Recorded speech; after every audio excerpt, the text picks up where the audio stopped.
Hello everyone, good morning all of you. So how's the weekend? How are you feeling after like bombarded by all these lectures from lecture unit 1 to 4? I hope it will be difficult for you guys to just accumulate all the things and go for the examination, but with revision and with practice you can do it, I believe. So in this lecture we are discussing unit 5. That will be our last lecture in this subject.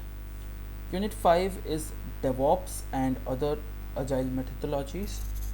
And the thing is, we can't discuss DevOps completely. This is the only thing. So we will be focusing on some overview of it, I would say.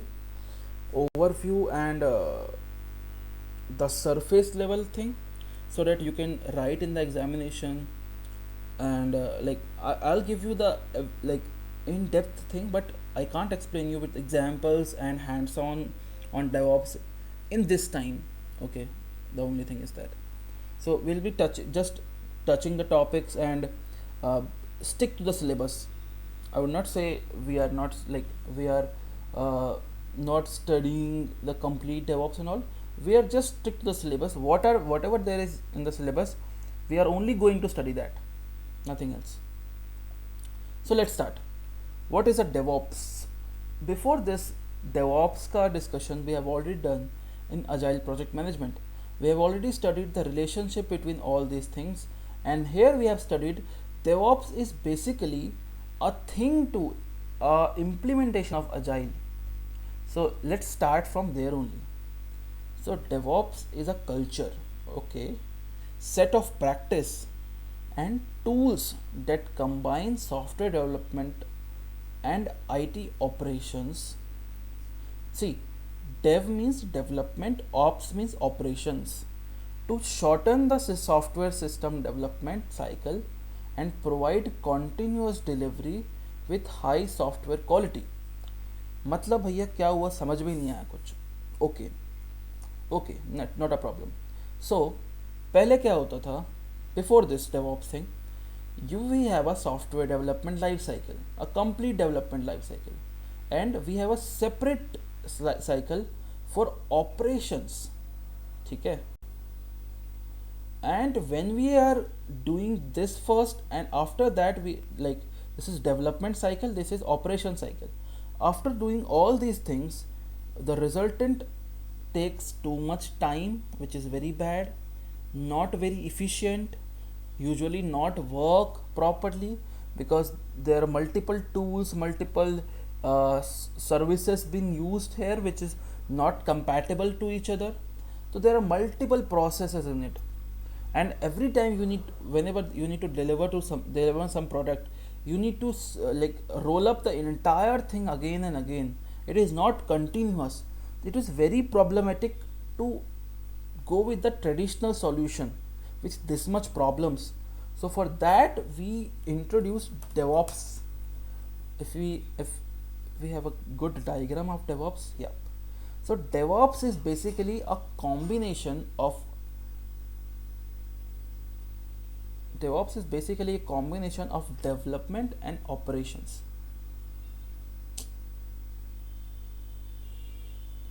This, see,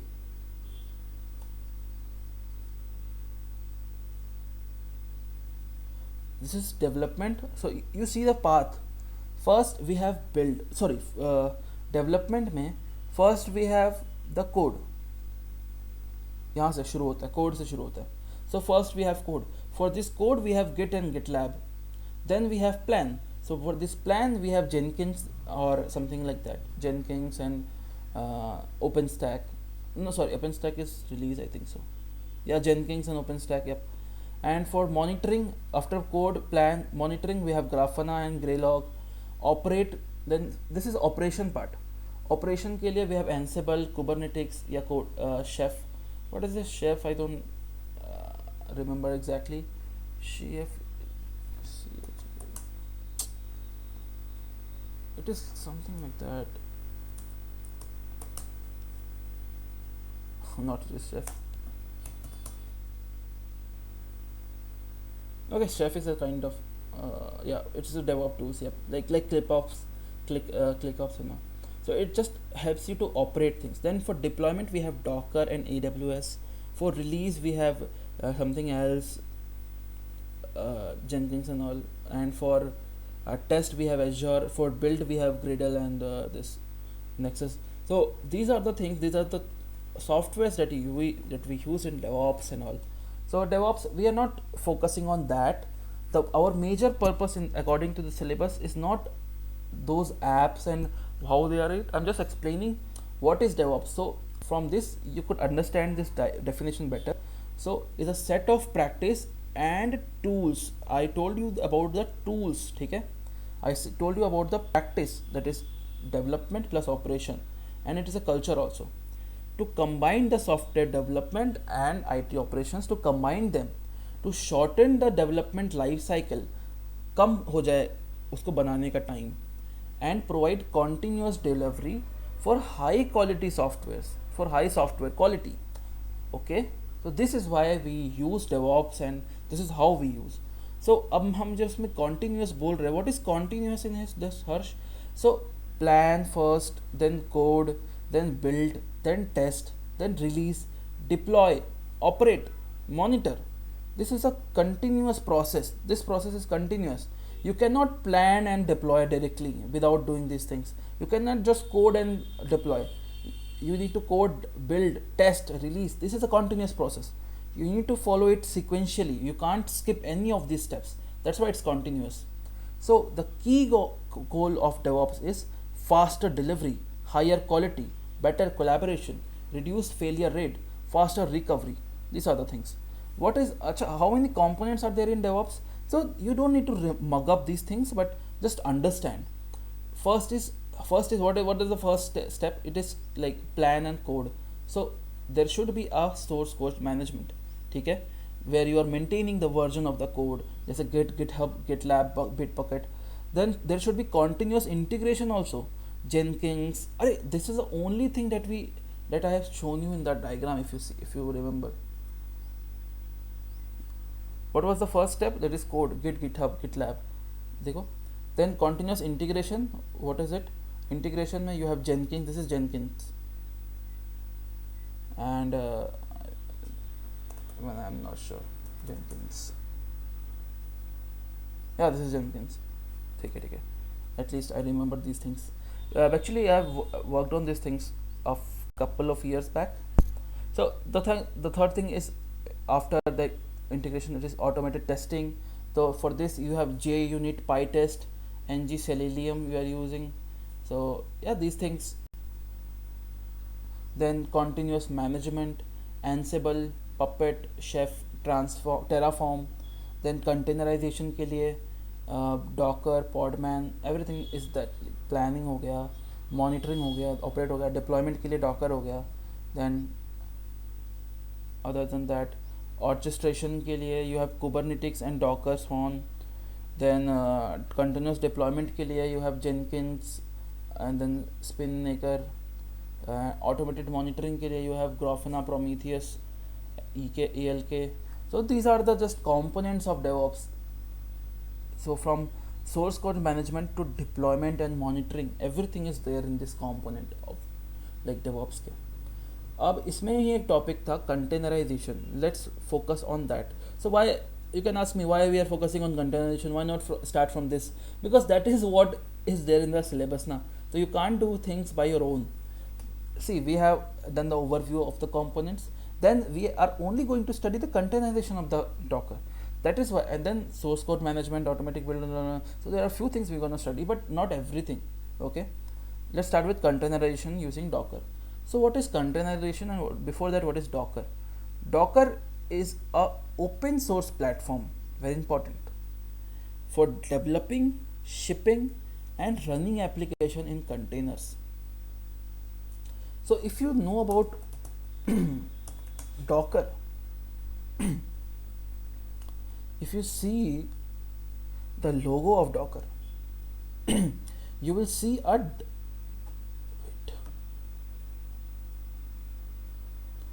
Yup.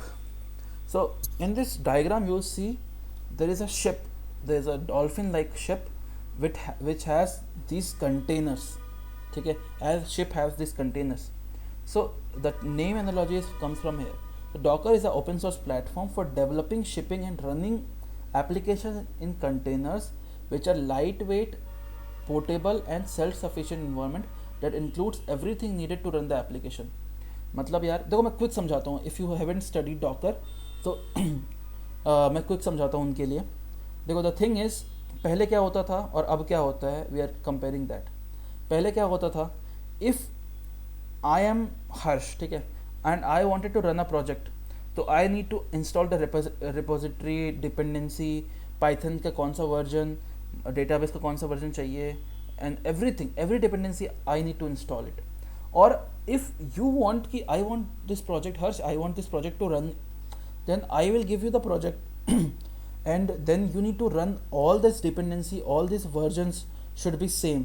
अगर तुम्हारे computer में Python का 3.4 version है and I was working in Python 3.0 version, then it will be, there will be issue. So there will be issue in transferring the things, so shipping the things, there will be issue in shipping, there will be issue in developing because you need to maintain this versions. So developing में issue आएगा and run करने में issue आएगा. अगर मैंने ले भी लिया तुमसे तो I can't able to run it because version difference और multiple चीज़ें हैं, तो run application run करने में दिक्कत आएगी. तो solution क्या होगा, मैंने प्रोजेक्ट जो बनाया है, मैंने उस प्रोजेक्ट में जो भी है मैंने कुछ चेंज नहीं किया, बस I make a separate file of it as a Docker file. ठीक है, this is a Docker file. And अगर मुझे तुम्हारा प्रोजेक्ट चाहिए तो मुझे तुम्हारा ये पूरा project, I don't need to send you this complete project ना, I just need to send you this Docker file that I made, and with one command you can just get this entire project here, just one command में, with all these Python versions, everything installed in this only. So what I did, पता है what I did here, I made a container of it. ठीक है, I made a container of it. This container contains my version, my files, everything here for my project, everything for my project, and I make a snapshot of this container as a Docker file, and I send you the Docker file. You use a single command to extract the Docker file, and you will get the entire project of mine without any of these problems that I talked to you, that we use in traditional systems. I hope it is clear to you. It means what is helping on developing, shipping and running by using containers. And these are the portable, is it lightweight also, like if the file is around 1 GB and the Docker file that I send you, it will be around 50 MBs or 50 MBs. Yeah, this is very lightweight. Docker file is very portable and self-sufficient. You don't need to install anything else. This container contains everything by its own to run the to run the project, to run the application. Okay, we talked about multiple things. Now what are the key components of Docker? So first is image. Image is read-only template that create containers, like blueprint type of thing. Container are the actual running instance of an image, like an object created in from the class. Docker file is a text file with instructions to build a Docker image. Then Docker Hub is a public registry to store and share Docker images. Then Docker Compose, a tool to define or a multi container application using YAML files. So I would suggest कि remember these things, ठीक है, because there is no time for you to understand it. So basically what I am just explain it कि if I have a project and I need to create a container of it, so you can create a container. This is container is what? This is a container जिसमें you have everything, so everything is running in this container only. So container is done. Now you want to make it a file that can be shared. ठीक है, this file is called image file. ठीक है, what I was talking to you here, this complete project is stored in the image file, image of this file. I was telling you about the snapshot. It was image. ठीक है, तो this image file will be shared to other people so that to install this. Now image file is done. It is read only. You cannot write in this image file. It is read only template of the created container. It's like a blueprint or class. ठीक है, now to create this image file you need to have a Docker file. It is an instruction to build a Docker image. So you need another file to create this image file, and this file is called Docker file. Understood? Three things we understood. Now either you now अभी तक you created this image file and you can share it directly to your friend, but अब तुम चाहते हो I want to share this image file internet पे so that anyone can use it.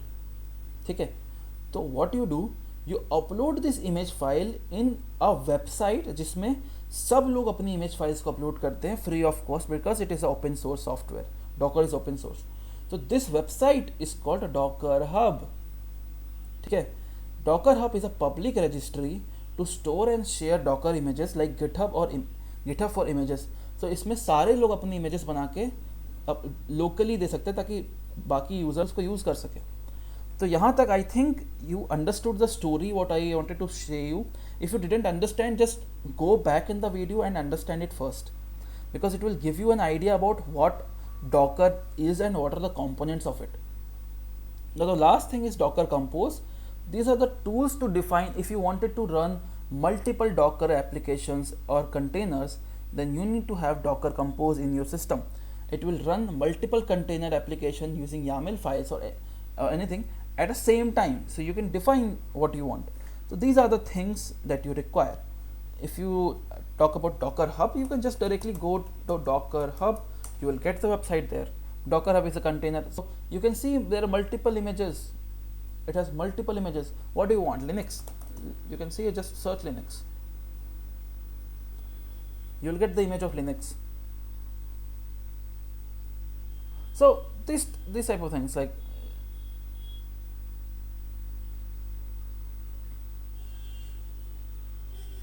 देखो, this is the image of Linux. देखो, to install this image, literally this is the operating system and its size is 2.7 GB only. It should be minimum 14 GBs or 10 GBs. You can just directly install it using this code. So this is the image. This is the power of image. ठीक है? I hope you understand it. Let's not move it to the depth of it. Okay. So what is the Docker architecture, Harsh? Can you explain me the architecture of Docker? Yes. Why not? That's what I am here for. So the first layer is your Docker host, your machine. This is your machine. ठीक है? This is your machine. This is my machine. The laptop you are seeing is my machine. ठीक है? Now in this machine you have a Docker engine. It is. Let me write it somewhere. Docker engine. ठीक है? इसको we can see it as daemon. You can check the spelling if I. So this is a Docker engine. यानी कि in this system मेरे पास I installed Docker, so I have a Docker engine in my system, and in my Docker engine I have containers. These are multiple containers. ठीक है?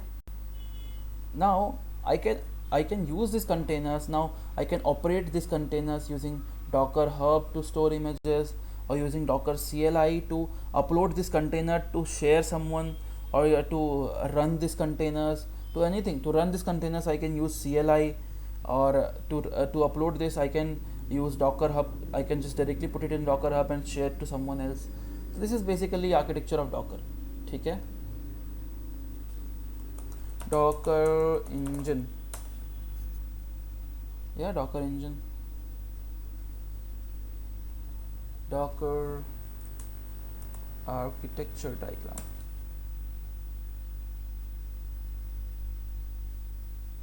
See, this is what we're talking about. Docker client, ठीक है? Docker host, Docker registry. This is a different thing, but the major idea is this only that we studied. ठीक है? Docker architecture is done. Now if you are a technical person, you know Docker and virtual machine. Virtual machine are basically like containers only, but a professional way to do things. मतलब हर्ष देखो simple है. Take example of my system only. ठीक है, my system is a Linux based system. You can see this is a Linux based system. So here is my system, this is my computer, and my computer में I have Linux also and Windows also. ठीक है, so I have divided my memory कि मेरे अगर 1 GB है मेरे पास तो 500 इस Windows यूज़ करेगा और 500 Linux यूज़ करेगा. एंड दिस इज़ Linux जो ये यूज़ कर रहा है, it does not have any connection with Windows. ठीक है, so this Linux is like a virtual machine to me. It's like a different operating system. Everything is different, but it is like a virtual machine to me. Virtually एक नया system मेरे पास है. एक it's a different system. मतलब मैं एक computer में 2 system use कर रहा हूँ विदाउट एनी हार्डवेयर चेंज. ठीक है, this is called virtual machine. But if I want to use Mac OS, अगर मेरे को मन किया नहीं भाई मेरे को मैक ओएस यूज़ करना है, अब तो क्या करें? तो अब मेरे को मैक ओएस यूज़ करने में तुम बोलोगे यार हर्ष जैसा तुमने इसको डिवाइड कर दिया, इसको भी डिवाइड कर दो मैक ओएस यूज़ करने के लिए, तो इसमें कम हो जाएगा. पर मैं बोलूँ नहीं, मुझे डिवाइड नहीं करना, मुझे लिनक्स ही रखना है और लिनक्स के अंदर मुझे मैक ओएस यूज़ करना है. तो तुम लोग बोलोगे हर्ष कैसी बेवकूफ़ी वाली बात कर रहे हो यार तुम. सो आई वुड से नहीं, वी कैन डू इट. कैसे? सो मुझे क्या करना है, मुझे इस लिनक्स में डॉकर इंस्टॉल करना है और इस डॉकर में मुझे मैक ओएस का कंटेनर चाहिए. मैं क्या करूँगा, इस कंटेनर को रन कर दूंगा. जैसे ही मैं इस कंटेनर को रन करूँगा तो ये कंटेनर में मैक ओएस है. Now I can access this Mac OS file, this Mac OS container in Linux, जो कि खुद एक वर्चुअल मशीन है. You understand? तो अब इससे ज़्यादा डेप्थ में मैं नहीं जाना चाहता आप कंफ्यूज करने के लिए, but we can understand with the thing. So what is the features of boot time? So containers क्योंकि छोटे होते हैं तो it boots up, it starts in seconds rather than virtual machine को थोड़ा टाइम लगता है. Size very light weight, virtual machine heavy होते हैं. ओएस में शेयर्स होस्ट कर्नल और इसमें सेपरेट ऑपरेटिंग सिस्टम. जैसा मैंने बताया था डायग्राम में कि वो लिनक्स में इंस्टॉल था, मेरा मैक ओएस लिनक्स में इंस्टॉल था, यानी कि हम लोग का शेयर्ड ऑपरेटिंग सिस्टम था. ठीक है, यानी कि जो मेरा Mac OS operating system use करता वो लिनक्स का होता, तो शेयर्ड होस्ट ऑपरेटिंग सिस्टम होता. लेकिन वही जो मेरा विंडोज़ था और लिनक्स था ये वर्चुअल मशीन था. तो वर्चुअल मशीन में क्या होता, हमारे ऑपरेटिंग सिस्टम एकदम सिमिलर थे. लिनक्स को कोई मतलब नहीं विंडोज़ से, विंडोज़ को कोई मतलब नहीं लिनक्स से. ठीक है, नेक्स्ट इज़ आइसोलेशन. तो प्रोसेस लेवल पे आइसोलेशन है, मतलब अगर मैं डॉकर को बंद कर दूं तो मेरा मैक ओएस भी बंद हो जाएगा, लिनक्स मेरा चलता ही रहेगा पर भी. ठीक है, तो ये हो गया प्रोसेस लेवल, मतलब इन दोनों लिंक्ड है प्रोसेस से, तो प्रोसेस लेवल आइसोलेशन है. लेकिन यहीं पर फुल ऑपरेटिंग सिस्टम आइसोलेशन है. अगर मैं लिनक्स को ऑन कर रहा हूँ तो मेरा विंडोज़ ऑलरेडी ऑफ है, अगर मैं विंडोज़ ऑफ कर रहा हूँ तो मेरा लिनक्स ऑफ हो जाएगा. This is called full operating system. ठीक है, full OS level. Then performance near native, मतलब परफॉर्मेंस इसका बहुत लैगी सा होगा, कुछ उतना अच्छा होगा नहीं, क्योंकि we are running it in Linux only. It's a share operating system और ये डॉकर में कर रहा है, तो एटलीस्ट ये वर्किंग काम चलाने के लिए हो जाएगा, चल जाएगा मैक ओएस. बट इसमें अगर if you talk about this virtual machine तो इसमें स्लाइटली बेटर रहेगा, स्लाइटली परफॉर्मेंस ओवरहेड रहेगा, अच्छा रहेगा इसका. ठीक है, लाइक पोर्टेबिलिटी, तो ये बहुत पोर्टेबल है भाई. मेरे को मैक नहीं चाहिए, मेरे को कोई और लिनक्स चाहिए, मेरे को काली लिनक्स चलाना है लिनक्स के अंदर, तो आई कैन यूज़ दैट. मैं ऑपरेटिंग सिस्टम लिटरली स्विच कर सकता हूँ, मेरे को क्या ऑपरेटिंग सिस्टम चलाना है, कौन सा चलाना है. It's highly portable and it's very less portable. आज मेरे पास वर्चुअल मशीन में विंडोज़ और लिनक्स है, अगर मैं चाहूँ कि कल मुझे कुछ और ऑपरेटिंग सिस्टम डालना है तो मुझे इसकी मेमोरी हटानी पड़ेगी, मुझे इसकी मेमोरी फ्री करनी पड़ेगी पहले, देन मुझे इसको इंस्टॉल करना पड़ेगा, देन मुझे इसको बूट करना पड़ेगा, बहुत सारी चीज़ें करनी पड़ेंगी, मेमोरी मैनेजमेंट करनी पड़ेगी, प्रोसेसिंग देखनी पड़ेगी कैसे क्या हो रहा है, रैम एलोकेशन करना पड़ेगा, ये सारी चीज़ें करनी पड़ेगी वर्चुअल मशीन में. तो दिस इज लेस पोर्टेबल.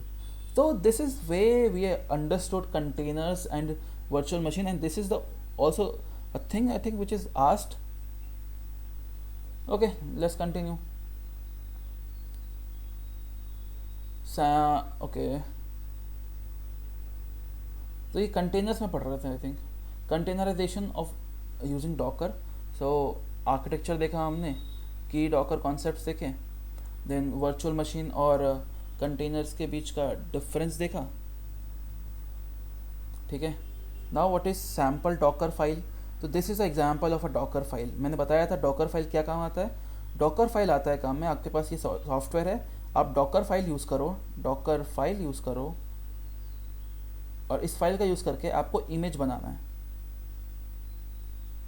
जिसको आप डॉकर हब में भी डाल सकते हो, या तो उसको आप शेयर भी कर सकते हो दोस्त को, जिसको भी यूज़ करना है। तो इस टाइप के डॉकर फाइल बनती है, इस टाइप का कोड होता है। पाइथन का ये वर्जन, डायरेक्टरी का नाम, इसको कॉपी करो, इसको रन करो, बाहर निकलो, एक्सपोज करो, मतलब पोर्ट एक्सपोज करो 5000 पे, और कमांड प्रॉम्प्ट पे पाइथन और app.py को रन कर दो। इससे क्या होता है, पूरा का पूरा सॉफ्टवेयर रन कर जाएगा आपका। तो this is basically a command. You don't need to remember the command, just remember the process. It won't be asked in the examination obviously. Now managing the source code and automating builds. Source code management आते हैं और very basic GitHub चीज़ आएंगी। Source code management version control is a practice of tracking changes to the code over time, enabling collaboration and roll back, ठीक है। तो Git use होता है, मोस्ट पॉपुलर डिस्ट्रीब्यूशन, ठीक है, for source code management. Tracks every changes with commits, branching strategies like dev, staging, main production, इस type के। Build automation like compile code, artifact generate कर सकते हो। Tools like Gradle, Maven, npm, pip, ये सारी चीज़ें इंस्टॉल करने के लिए, टूल्स को इंस्टॉल करने के काम आती है। जेनकिंस के थ्रू आप चीज़ें ऑटोमेट कर सकते हो, गिट पुल, बिल्ड, टेस्ट, पैकेज, डिप्लॉय, ये सब चीज़ें एक ऑटोमेटिक काम करेंगी।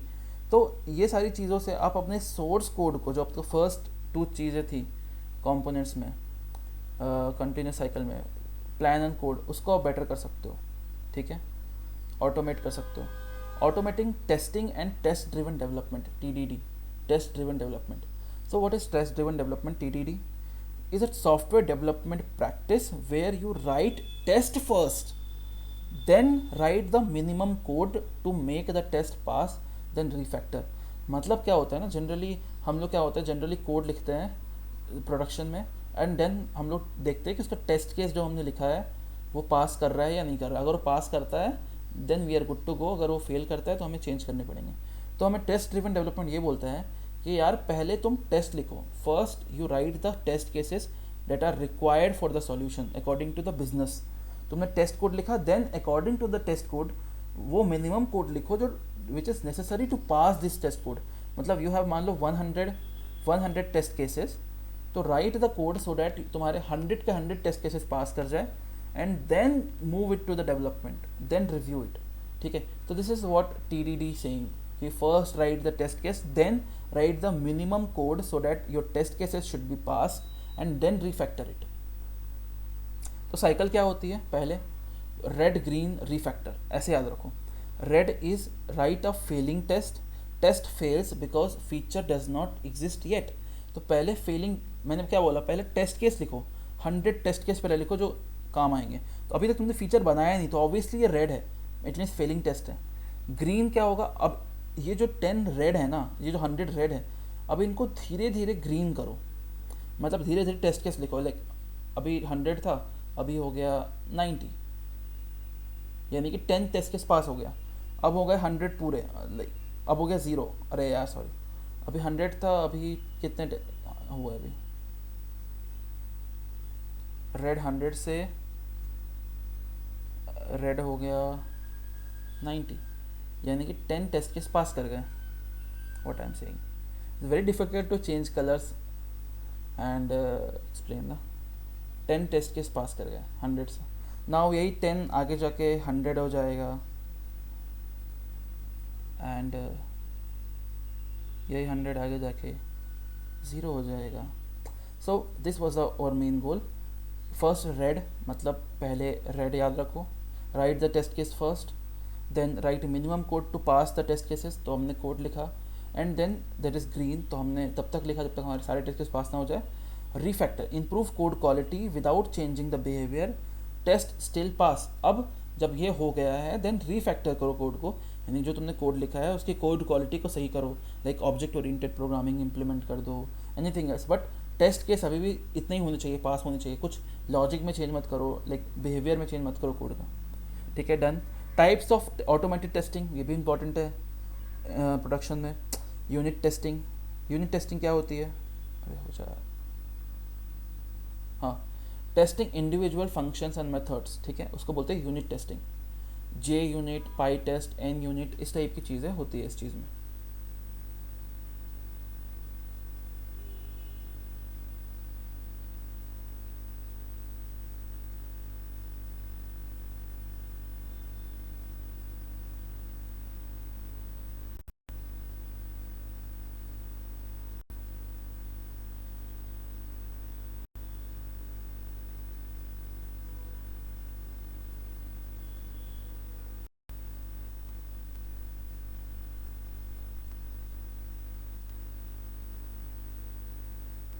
Okay, I think there was a issue.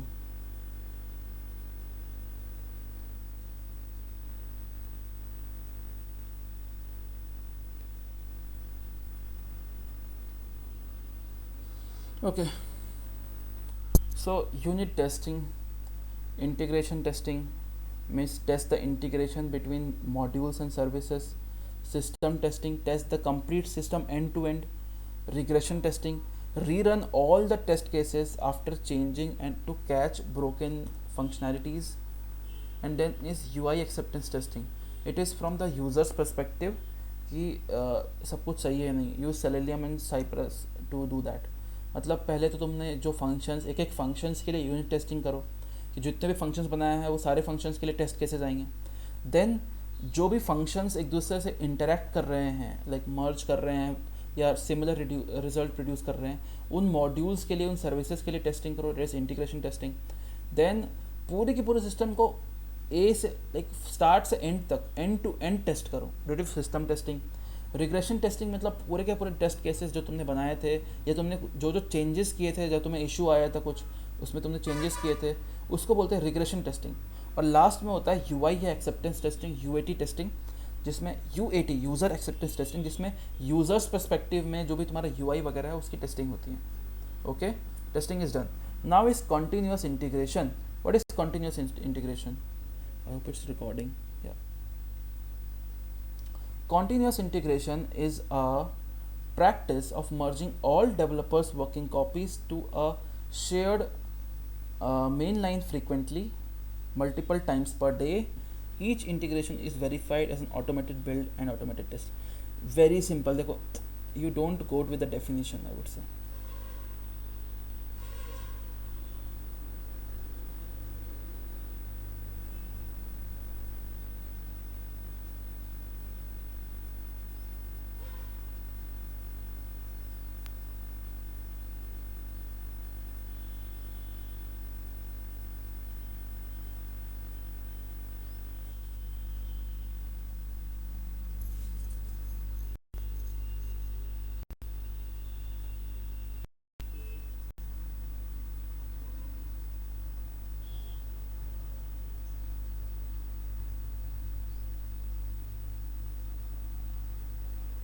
Okay, maybe there were few issues.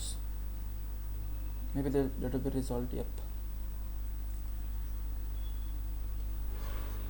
Still, it's lagging.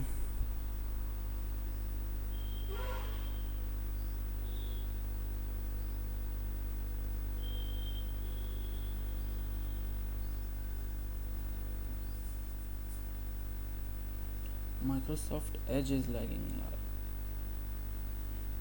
Let me just pause this and correct it. Give me 1 minute. Okay, it was due to I was doing the annotations in the PDF now, so it is not able to support that many actions at once. So it was that.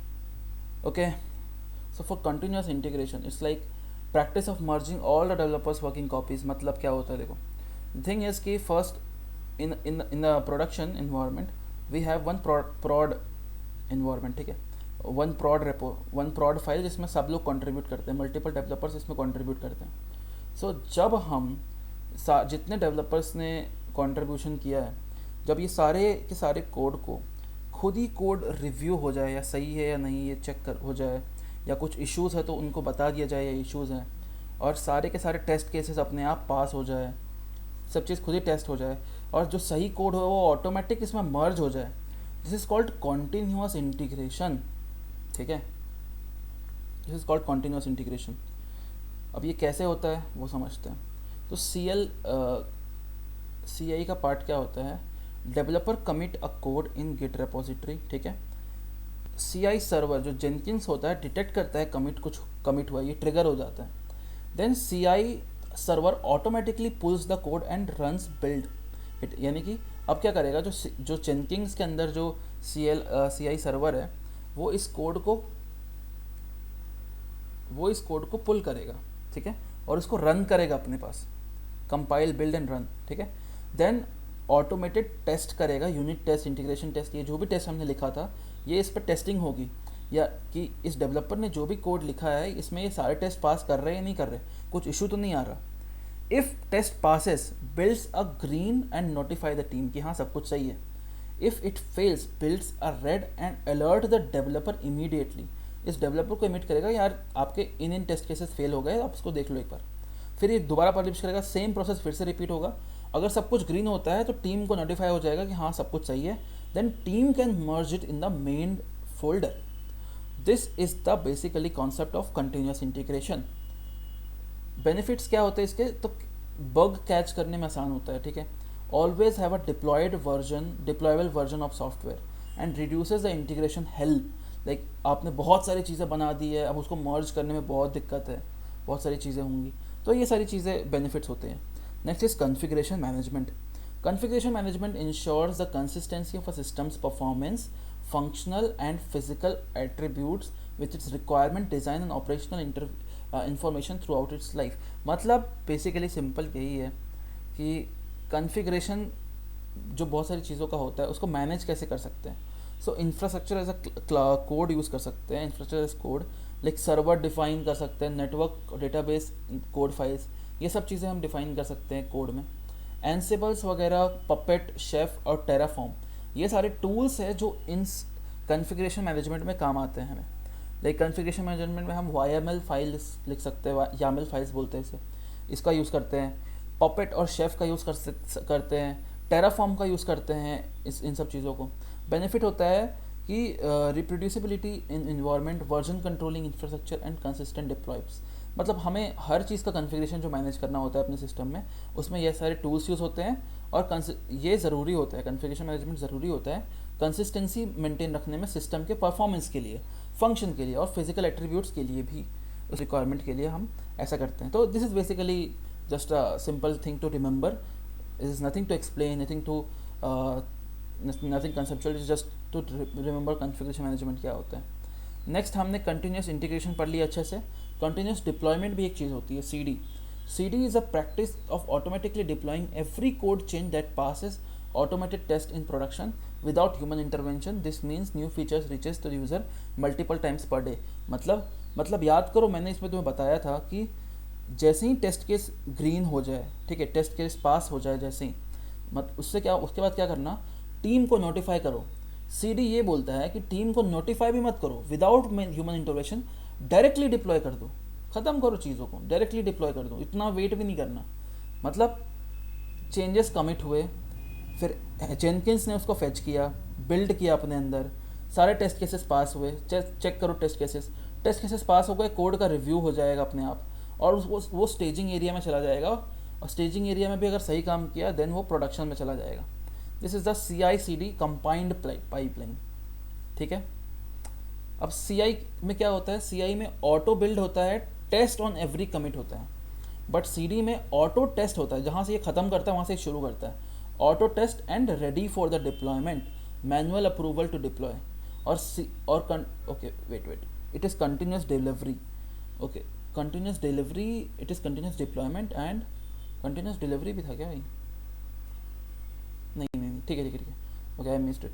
So continuous integration में यही होता है, auto build होता है and test on every commit होता है। Continuous delivery में auto test होता है और रेडी फॉर डिप्लॉयमेंट होता है, लेकिन मैनुअल अप्रूवल नीडेड होता है, क्योंकि आप डायरेक्टली किसी भी चीज़ को प्रोडक्शन में नहीं डाल सकते। तो जो लीडर होंगे या जो मेन डेवलपर होगा, जो टीम लीड होगा, या मे बी जो मैनेजर होगा, he will check the code that before merging it to the deployment to the production. लेकिन सीडी में ये होता है, सीडी में इससे भी थोड़ा सा ऐसा रहता है कि कॉन्टिन्यूस डेवलपमेंट नहीं, कॉन्टिन्यूस डिप्लॉयमेंट में क्या होता है, ऑटो टेस्ट होता है और प्रोडक्शन में तुरंत अपने आप चला जाता है, कोई मैनुअल स्टेप नीडेड नहीं होता इस चीज़ में। It is fast. Now it is automated monitoring की बात आती है। Automated monitoring is a continuous observe system health, performance, availability, alerting teams and when ever occurs. तो मेट्रिक क्या क्या होती है, CPU, मेमोरी, डिस्क, नेटवर्क। तो प्रोमीथियस और ग्राफना याद रखना, ये दोनों सॉफ्टवेयर जो है वो मेट्रिक मॉनिटरिंग करते हैं। लॉग मॉनिटरिंग भी करते हैं, लाइक सेंट्रलाइज लॉग वगैरह, इलास्टिक सर्च, EKL स्टैक बोलते हैं, ये AWS का फीचर है जो ये सारी चीज़ें करता है। लॉग स्टैश याद रख सकते हो। Application performance, response time, error rate. तो न्यू रेलिक या डेटा डॉग याद रखना, डेटा डॉग एप्लीकेशन परफॉर्मेंस देखता है। अलर्टिंग के लिए ऑटोमेटिक नोटिफिकेशन, तो ईमेल, स्लैक याद रख लेना, जो ऑटोमेटिक नोटिफिकेशन प्रोवाइड कर देता है। नाउ इज डिस्ट्रीब्यूटेड ट्रेसिंग, तो track request across micro services. तो जेपकिंस बहुत फेमस है, तो ये मतलब मल्टीपल रिक्वेस्ट माइक्रो सर्विस, जैसे एक माइक्रो सर्विस दूसरे माइक्रो सर्विस को अगर रिक्वेस्ट भेजती है, API कॉल करती है, तो ये सब चीज़ें रिक्वेस्ट को ये ट्रैक करता है कि कौन किसको क्या भेज रहा है, कहीं कुछ इशू तो नहीं है, या किसने कितने को क्या पेलोड भेजा। ये सब चीज़ें डिस्ट्रीब्यूटेडली ये ट्रैक करता है जेपकिंस और जेगर। सो यहाँ पर हमने ये सारी चीज़ें पढ़ ली है डेवऑप्स की। नाउ क्विकली हम अदर अजाइल मेथोडोलॉजी भी ख़त्म करते हैं। कुछ इसमें 4 चीज़ें हमें पढ़नी है मेनली। तो इन 4 चीज़ों में अगर आप थक चुके हो तो अभी पॉज कर दो, आराम से बातें पढ़ना, क्योंकि ये जो 4 चीज़ें हम पढ़ने वाले हैं थोड़ा डिटेल में पढ़ेंगे। और इसके बाद मैं एक टेबल यहाँ प्रोवाइड कर रहा हूँ जिसमें हम इन 4 चीज़ों को एकदम कंसाइज फॉर्म में लिखे हैं ताकि आप इसे अच्छे से याद कर सको। ठीक है, तो let's do it, we are doing in this lecture only. तो इट विल बी थोड़ा सा लंबा because it is a quite lengthy topic, including the one that we already discussed. So now it's hardly 15 minutes will complete it. ठीक है। XP means extreme programming। ठीक है, extreme programming क्या होता है? So it is a agile framework. Anyways, we are studying about the agile methodology. Emphasizes technical excellence, best engineering practice. It is designed for smaller teams with rapidly changing requirements. ठीक है, मतलब छोटी teams हो और requirements बहुत ज़्यादा change हो रही हों, तो इसमें लाइक टेक्निकल एक्सेलेंस और बेस्ट इंजीनियरिंग प्रैक्टिस यूज़ होती हैं एक्सट्रीम प्रोग्रामिंग में। ठीक है, तो क्योंकि छोटी टीम है तो पेयर प्रोग्रामिंग होता है। 2 developers work on one computer, 1 code और 1 रिव्यू करता है। लाइक टेस्ट डेवलपमेंट होता है, पहले टेस्ट केस लिखते हैं, फिर उसके बाद कोड लिखते हैं। कॉन्टीन्यूस इंटीग्रेशन होता है, रीफैक्टरिंग होती है, स्मॉल रिलीजेस बार बार निकलते हैं, collective code ownership, anyone can change any code. ठीक है, सिंपल डिज़ाइन, और इसमें 40 आवर्स वीक होता है। No overtime, sustainable pace में, ऑन साइट कस्टमर्स, लाइक ये do simplest things at work. तो it is just like extreme programming के फेज में आता है। It is just a practice which we follow in extreme programming. तो you can relate it when you are in companies. अगर आपको पास experience होगा 1-2 कंपनीज का, then you can relate these things. Next is FDD, feature driven development. So feature driven में क्या होता है? It is again agile methodology, focus on building features, client value functions in shorter iterations. तो इसमें क्या होता है कि हम लोग फीचर्स के लिए प्रोसेस में काम करते हैं। First process is develop a overall model, high level domain model. Like क्या आपका मॉडल किस टाइप में दिखेगा, हाई लेवल मॉडल बनाओ।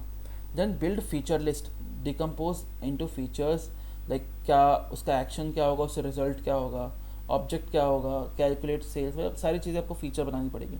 Plan by features, order features by priority and dependency. अब उन फीचर्स को बिल्ड करो, मतलब हम फीचर्स बिल्ड करेंगे। एक ओवरऑल ऐप बना दिया हमने, मान लो एक ऐप बना दी जो बेसिक काम करता है। नाउ क्लाइंट से पूछा आपको क्या क्या चीज़ें चाहिए, उन्होंने बोला मेरे को 5 फीचर्स चाहिए। अब उन 5 फीचर्स को हम इस ऐप में बनाएंगे। तो ये होता है। अब FDD का रोल्स क्या होता है? Chief architect, development manager, chief programmer, class owner, domain expert, project manager, ये सारी चीज़ें करती हैं।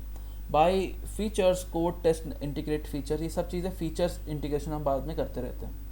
Then is dynamic system development method. It is also agile method that provides a comprehensive foundation of planning, managing and executing, scaling, delivery. One of the most oldest agile framework. ठीक है, ये होता है. Focus on business need. पहले business को समझो, उसको align हो जाओ, ऑन टाइम डिलीवरी करो, कोई भी टाइम बॉक्स को तुम नेगोशिएट, फिर कोलैबोरेट करो टीम के साथ, never compromise quality, build incremental forms, because ये ओल्ड है तो ये सब चीज़ें होती होंगी इसमें. डिप्लॉय आइटरेटिवली, रेगुलर फीडबैक लो, ये सारी चीज़ें करो. Demonstrate, control, monitor everything. तो एम एस को like this prioritize must have, should have, could have, couldn't have this time. तो this type of things are phrases are used. तो इसका फेज क्या होता है, लाइक पहले प्री प्रोजेक्ट बनाओ, फिर फिजिबिलिटी चेक करो, foundation, exploration, engineering, deployment, then post project होता है. तो this is development, the dynamic system development method. Now the last is crystal method. Crystal method is a family of agile methodologies developed by Coxburn, Alistair, and it focus on people, interaction, community, skills and communication rather than tools and processes. मतलब इसको याद रखो यहाँ से. It focuses on people interaction, ठीक है, people interactions, community, skills and communication rather than tools and processes. यानी कि यहाँ communication is the major important thing. तो हमने क्रिस्टल का नाम इससे पढ़ा, तो क्रिस्टल के कुछ वेरिएंट्स हम रखते हैं इसमें. First is crystal clear. तो 1 से 6 टीम मेंबर्स होते हैं. Least process, best for small and low risk project. Yellow crystal में 7 to 20 मेंबर्स. ऑरेंज क्रिस्टल में 21 to 40 members, most commonly used. And red Crystal में 40 to 80 मेंबर्स. तो this are the size, based on the size हमने Crystal के variants रखे हैं. देन Crystal की कोर प्रॉपर्टीज़ क्या होती है, मतलब क्यों हम क्रिस्टल्स बना रहे हैं, तो फ्रीक्वेंट डिलीवरी करने के लिए, रिफ्लेक्टिव इंप्रूवमेंट के लिए, ऑस्मोटिक कम्युनिकेशन हो जाए, पर्सनल सेफ्टी रहे, फोकस रहे. These are the things. Now let's understand what is the relation between each of them. XP, FDD, DSDM, Crystal, scrum. ठीक है. XT में क्या है, टेक्निकल एक्सेलेंस चाहिए रैपिड चेंजिंग रिक्वायरमेंट के लिए, क्योंकि टीम साइज छोटी है. सो एक्सेलेंस चाहिए, मतलब छोटे कम लोग हैं बट बहुत अच्छे लोग चाहिए. That is the main thing. Okay. तो इसमें कौन कौन से टेक्निक्स या फीचर्स यूज होते हैं. पेयर प्रोग्रामिंग, एक दूसरे से एक ही प्रोग्राम में एक रिव्यू कर रहा है, कोड कर रहा है. पहले टेस्ट केस लिखा, फिर हमने कोड लिखा, तो टेस्ट ड्रिवन डेवलपमेंट. देन आता है FDD, large teams, feature focused रहो. तो मीडियम टू लार्ज टीम्स रहते हैं इसमें, और फीचर बेस्ड प्लानिंग होती है. DSDM, business critical and time box, मतलब वही जो पुराने ज़माने के होते थे, बिजनेस फोकस्ड. इसमें टीम साइज कुछ भी रख लो, बस काम होना चाहिए. और 8 प्रिंसिपल्स जो मैंने बताया था ऊपर, जो 8 चीज़ें होती हैं. क्रिस्टल में फ्लेक्सिबल होती है चीज़ें, आप कितने भी पीपल सेंट्रिक काम करो, लाइक वेरीज बाय वेरिएंट. सो ऑस्मेटिक कम्युनिकेशन, मतलब जिस तरह से आपका नीड है उस तरह से आपने क्रिस्टल्स बना दिए, टीम बना दिए, टीम साइज रखा. स्क्रम भी वही है कि product development, small 3 to 9 members रहेंगे, स्प्रिंट बेस्ड और रोल्स होते हैं उसमें. Now what are the questions that can be asked. What is DevOps, तो हमने अच्छे से डिस्कस कर लिया. What is components is very important. हाँ, may be it will ask in exam कल, याद रखना. एक्सप्लेन, ये भी this is very important, may be आर्ट्स in exams. Compare with VMs, ठीक है. और this might ask, I don't know, but yeah it is, you can read this also. This is also can be asked. So in this chapter, it is important chapter, so explain you this much. Okay, so with this we have completed our unit 5 also. It was I know it was a very long video, but I hope कि if you are staying this long, you liked, it will be helpful for you. Just do a like, subscribe and comment whether you like the video or not. Okay, have a nice day. I'm not taking much of your time. Bye bye. Thank you. Good night.